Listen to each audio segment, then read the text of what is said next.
All right, let's get right into it. Welcome to this explainer. Listen, most students completely hemorrhage easy marks when it comes to sources of finance for business entities in the Cambridge Accounting 9706 exam.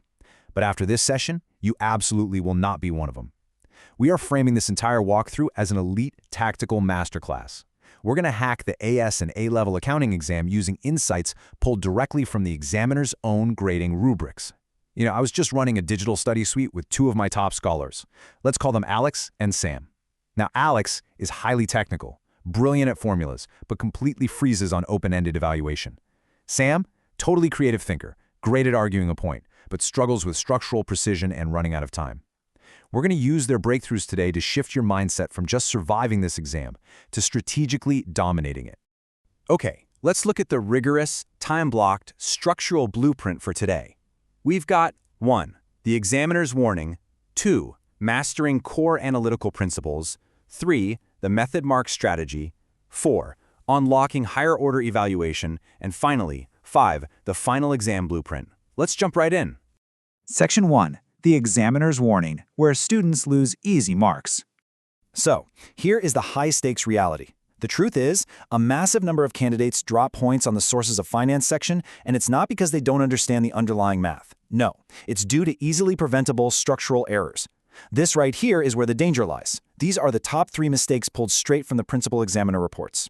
First off, examiners note that answers are consistently way too vague. They don't want general textbook fluff, they want specific, targeted details. Second, and Sam used to do this all the time, candidates just fail to check their format and presentation, which literally throws away professional marks. And third, perhaps the biggest trap of all, responses are not specific to the given business context. Look, if you drop a generic answer about equity finance into a prompt about a highly leveraged, specific business scenario, examiners are actively looking to dock your points. You have to anchor your analysis in the provided data. Now I want to deliver a massive flashing examiner alert right here. The reports are explicitly warning us that candidates consistently confuse key terminology. Do not fall into this trap. The hack here is incredibly simple, but man, is it wildly effective. Always define your terms before you use them in extended responses. If your essay is going to debate debentures versus an overdraft, give a crisp, precise definition of those terms right out of the gate. It immediately signals to the examiner that you possess foundational competence before you even launch into your complex analysis. Moving on to Section 2, Mastering Core Analytical Principles, Setting the Rules of the Game. We really need to establish the fundamental academic benchmarks here. You can't play the game if you don't know exactly how the points are scored. So the crucial point is this. The assessment objectives for 9706 target distinct cognitive domains. We're talking about assessment objectives 1, 2, and 3. Top-performing students don't just regurgitate facts, they exhibit a deeply connected understanding across all 3 of these pillars: knowledge and understanding, analysis, and evaluation. You have to recall the facts, sure, but then you must deeply analyze how those facts interact within a specific business scenario. And finally, you evaluate. Actually, let's pause on that. You need to heavily contrast the command word analyze versus evaluate. Analyzing is just breaking down the data. Evaluating is making a judgment on it. If you're missing any one of these interconnected pillars, your score is going to permanently plateau. And this brings us to the ultimate difference between a failing approach and a top-tier marking band approach. You are looking at superficial breadth versus analytical depth. The Cambridge framework heavily prioritizes analytical depth. What does that actually mean for you in the exam room? Well, the superficial approach, which Alex struggled with early on, is just listing a wide range of memorized facts without connecting them to the specific business context. That won't get you anywhere. You need analytical depth. That means relying on logical reasoning, systematic analysis, and truly unpacking why a particular source of finance is optimal for the specific entity in the prompt. You need to go deep, not wide. Section 3, the method mark strategy, the procedural framework. Okay, I'm going to deliberately pause our session right here. Before we solve the absolute hardest part of the methodology, I need you to do something. If you are serious about cracking these top-tier grades, hit that subscribe button for the channel Ace the Exam's IGCSE ONA levels. That's at acetheexam_IGCSE and enable all notifications right now. You do not want to miss a single weekly Cambridge Breakthrough strategy we drop. Got it? Awesome. Let's get back to the framework. We are looking at the 6-step method framework. In complex past paper problems, marks are heavily awarded for process. Getting the final calculation right is great, but showing your work logically is what guarantees you walk away with points, even if a minor calculation goes totally sideways. Step 1, deconstruct the question. Isolate the command word. Step 2, extract relevant data. Ignore the distractors. Step 3, select your analytical framework. Step 4, execute with clear notation. Step 5, verify your results for reasonableness. Does this number actually make sense? Step 6, present with correct terminology. This method mark strategy is exactly how you unlock partial points. In applying these frameworks isn't just about the math, it's heavily about professional presentation conventions. Think of this as the cognitive strategy to get unstuck. You absolutely must apply correct formats, use appropriate terminology, include proper headings, and provide clear annotation on your working out.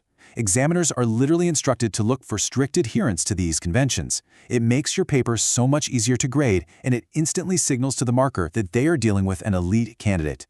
Do not leave these easy procedural marks on the table. Section 4. Unlocking higher order evaluation, securing the top-tier marking bands.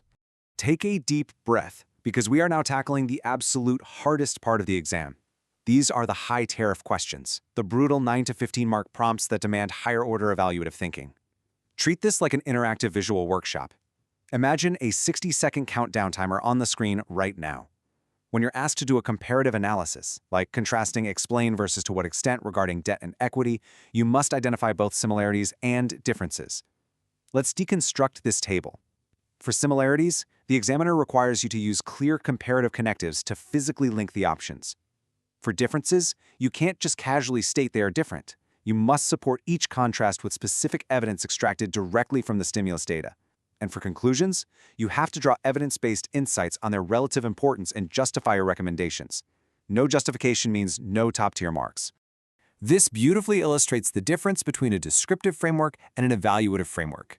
Think of this as a spot the flaw exercise.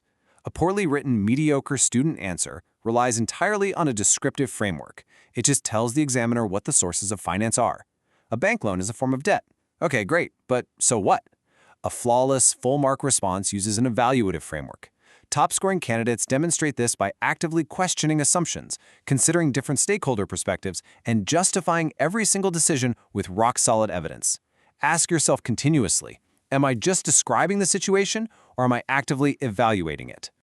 Section 5. Final Exam Blueprint, synthesizing your strategy. We've covered the pitfalls, we've debated the methodology, and we've cracked the higher order evaluation. Now let's synthesize this entire masterclass into a final tactical debrief. First up, a massive memory hack.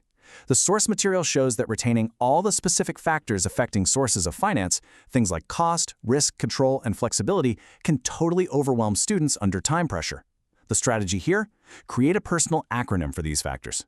In the sheer panic of the exam room, having a simple mnemonic device allows for instant recall, ensuring you don't blank out when you need to quickly generate analytical points.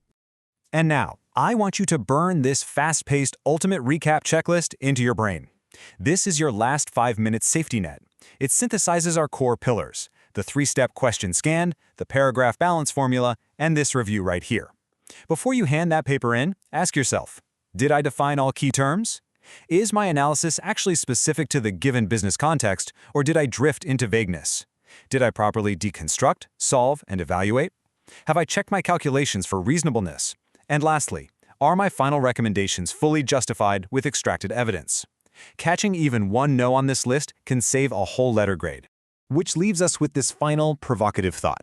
I challenge you to ask yourself, are your exam responses just a list of memorized facts, or are they a logically structured, evidence-based blueprint designed to capture every available mark? Crushing the Cambridge assessment isn't just about what you know, it is entirely about how you structure and prove what you know.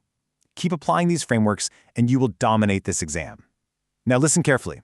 Crushing these exams requires absolutely consistent strategy. I need you to hit the subscribe button for Ace the Exams IGCSE O and A levels. Again, that's at acetheexams_IGCSE.